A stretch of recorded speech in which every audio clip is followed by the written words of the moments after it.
Welcome to the segment of the show we call Hellbent for Horrible Questions, where I invite guests to come on and talk about their art and answer some horrible, horrible questions. And on Saturday, June 29th, the Egyptian Theater in Los Angeles will host Etheria Film Night. Now, Etheria screens the best new science fiction, fantasy, action, thriller, comedy, and horror films, in other words, genre films, that are directed by women. And leading up to the event, I'll be interviewing some of the filmmakers whose films are up for the audience and jury awards. Today, I'm with writer-director Chelsea Lupkin, and we're going to talk about her short film, Lucy's Tale. Chelsea, thank you for being on Hellbent for Horrible Questions. Thank you. Hi. Hi. So I got to see your film. I thought it was a lot of fun. I really appreciate the kind of work that you put into that and the storyline. Can you give a brief synopsis of Lucy's Tale? So Lucy's Tale is a body horror, and it's essentially about a young girl named Lucy who, as she's coming into her womanhood, also comes into her villainhood. And that's all I'm going to leave you with. Excellent, excellent. And I love that you're calling it a villainhood as well. And that you mentioned body horror, because I think what I really liked about the film was that you do what I love to mention horror is very good at doing. It borrows from German expressionism and brings that internal trauma that people feel and externalizes it. Sometimes it is the setting itself, and sometimes it literally happens to the person's body. And so you do that with puberty as the trauma for this film. But most horror movies, when they deal with puberty, Carrie, it's like telekinesis. And if you're looking at a movie like Ginger Snaps, they're turning into werewolves. But you don't have one single thing. You do this unpredictability, kind of like what happens in puberty. It's not one thing. You have a whole bunch of crazy stuff that's popping. And just when you think you've got your hold on one of those things and you're finally getting focused, boom, something else shows up. And it's just that whole idea of how puberty is so overwhelming. So what do you think is the most important thing that you're hoping that audiences come away from Lucy's Tale with? So I think, especially bringing forth female experiences, I was really afraid of, just coming into my own when I hit puberty, and what better to do in horror than to capitalize on what people are already afraid of. So I think the biggest thing for me, especially in trying to make sure that I capitalized on that puberty fear, especially for women, correctly on screen, was that I really wanted to make sure that I had a strong female cast, and B, I had another female mind. And so my producer, Sarah Calavano, and I teamed up to really make this as authentic as we possibly could. And she was really, my right-hand person throughout the entire experience. And so when we were really working with these girls, these young women, it just sort of became magic. And it was just this wonderful experience on set to be with so many powerful, talented, and wonderful women. So that was really cool.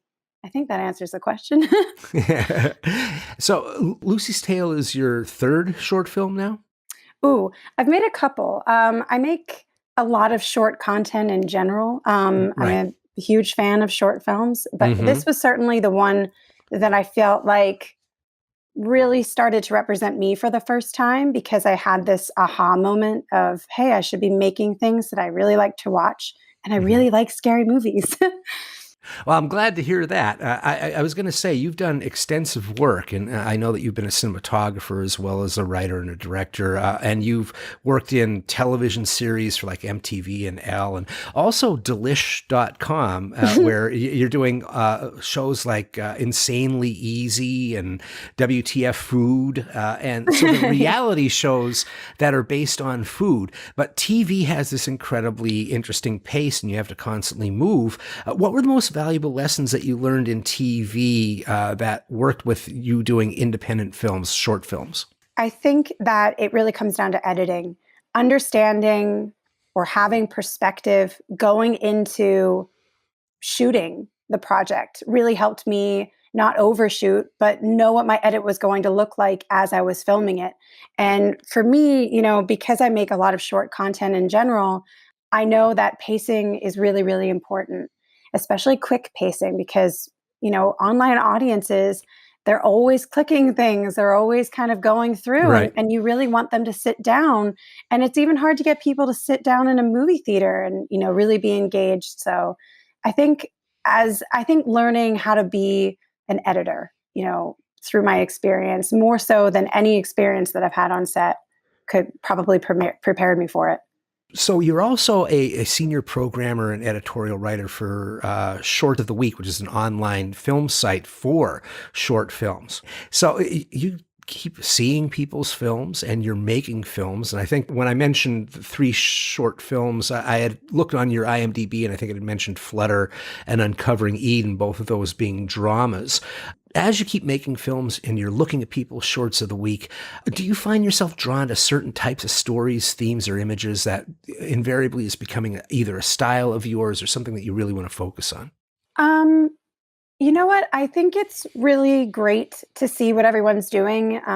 I love short films, and I get very excited about storytelling. And I think that they're just these little slices of entertainment that I get to, watch all the time. I see a lot of films. I really do.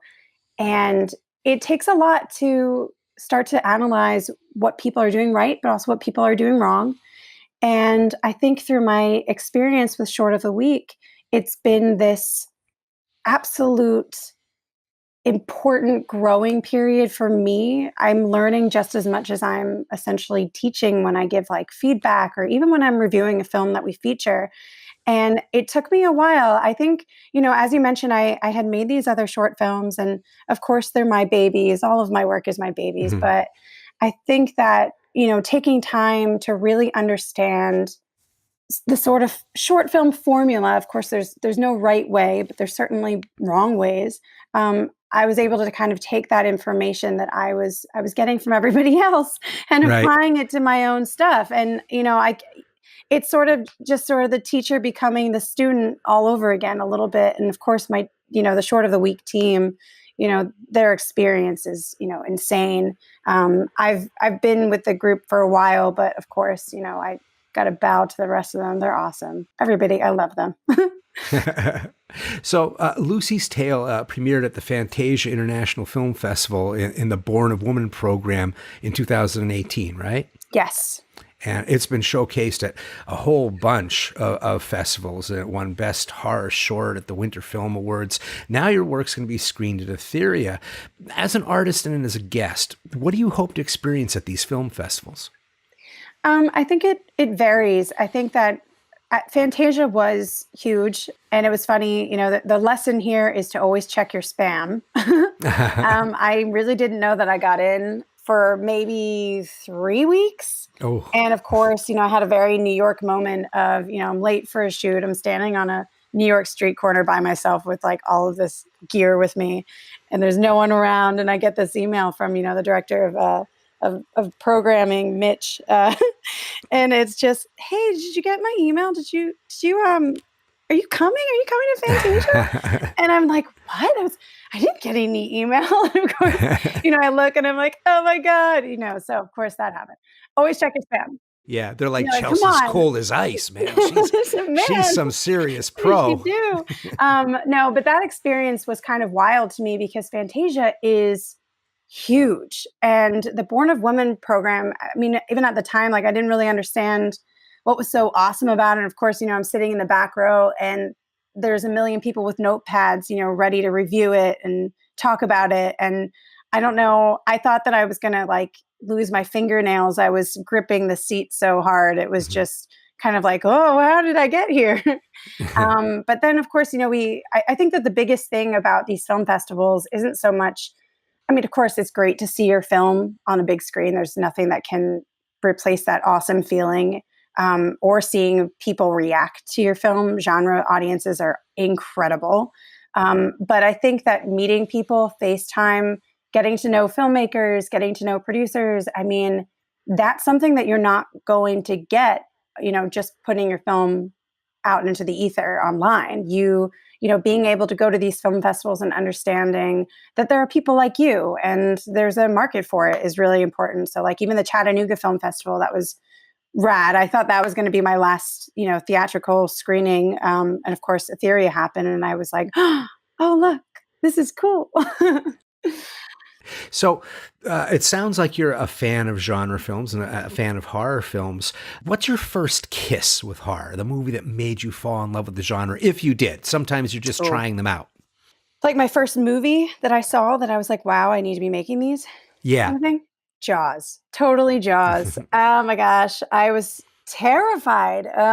And my parents must have got a kick out of the fact that they showed it to me, and I'm like a 9-year-old who discovered it at a beach house. I mean, ruined the vacation. But I really loved it because it's one of those movies that even if you strip the supernatural element of it, you get this really great character story. Like, it's not really about the shark. And I think that those movies are stronger than just, the jump out of the woods kind of scare. I really like human stories, and I really like turning them into horror movies. So yeah. Jaws for sure. That's a fantastic one. A sense of dread that's in Jaws is palpable. You can't get much more primal and simple of an idea, and I think simple and primal works so well. And everything that you say about character, definitely. I saw it. I'm an old guy, so I saw it in the theater as a young man. Yes. And boy, not knowing anything about that movie and going in, the only thing that I heard was somebody grab me while they were coming out, and they knew me, and they said, "Bradley, you watch out. When there's a tooth that's on the side of this hole in the ship, you be careful about that." And I'm like, oh my God, what's this thing? What is going to happen? And so when it did happen, I just kind of jumped. My friend's glasses flew off. It was just wonderful. I used to live back east, and I remember going to Wildwood, New Jersey, the year of Jaws, and just watching like 2 people in the water and everybody else just up on the sand. Nobody was going in. So when you hear the word horror, what do you associate with it? What comes to your mind? Emotions. I think it's one of the few genres that can kind of spark a number of reactions. I'm one of those people that religiously go to even haunted houses. And I think that captures is the same thing that horror movies capture, which are people who are laughing, people who are crying, people who are screaming. It's just this kind of like huge human crisis moment. And that's what I kind of love about watching horror, making horror, is that I want to capture that in a bottle. So we've been talking horror now. I want to talk about guilty pleasures right now. The movie that you love that is so not like what you usually watch. What's your guilty pleasure? Wow. I mean, for whatever reason, maybe it was just because it came to mind in a conversation earlier this week, but I love Twister. That's great. I don't know what that says about me, but that is an awesome movie. But it's just, again, with these characters, that is, the Twister is not that impressive, but the cast, and God, everybody was in that, weren't they? Yeah. Philip Seymour Hoffman. Oh my gosh.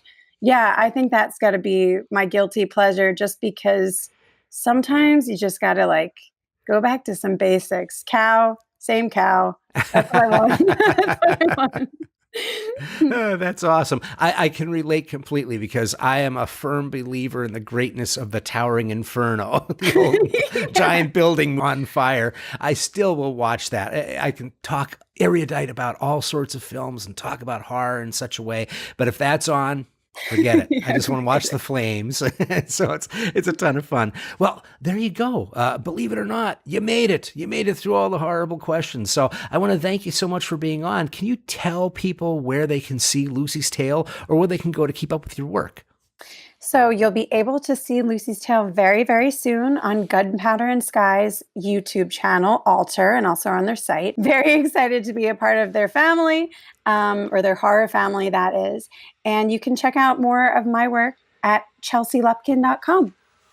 Fantastic. And we've been talking with writer-director Chelsea Lupkin, and her film is Lucy's Tale. You'll be able to see that relatively soon. And I want to thank you again for being on, Chelsea. And thanks, everyone, for listening. And until next time, stay hell-bent.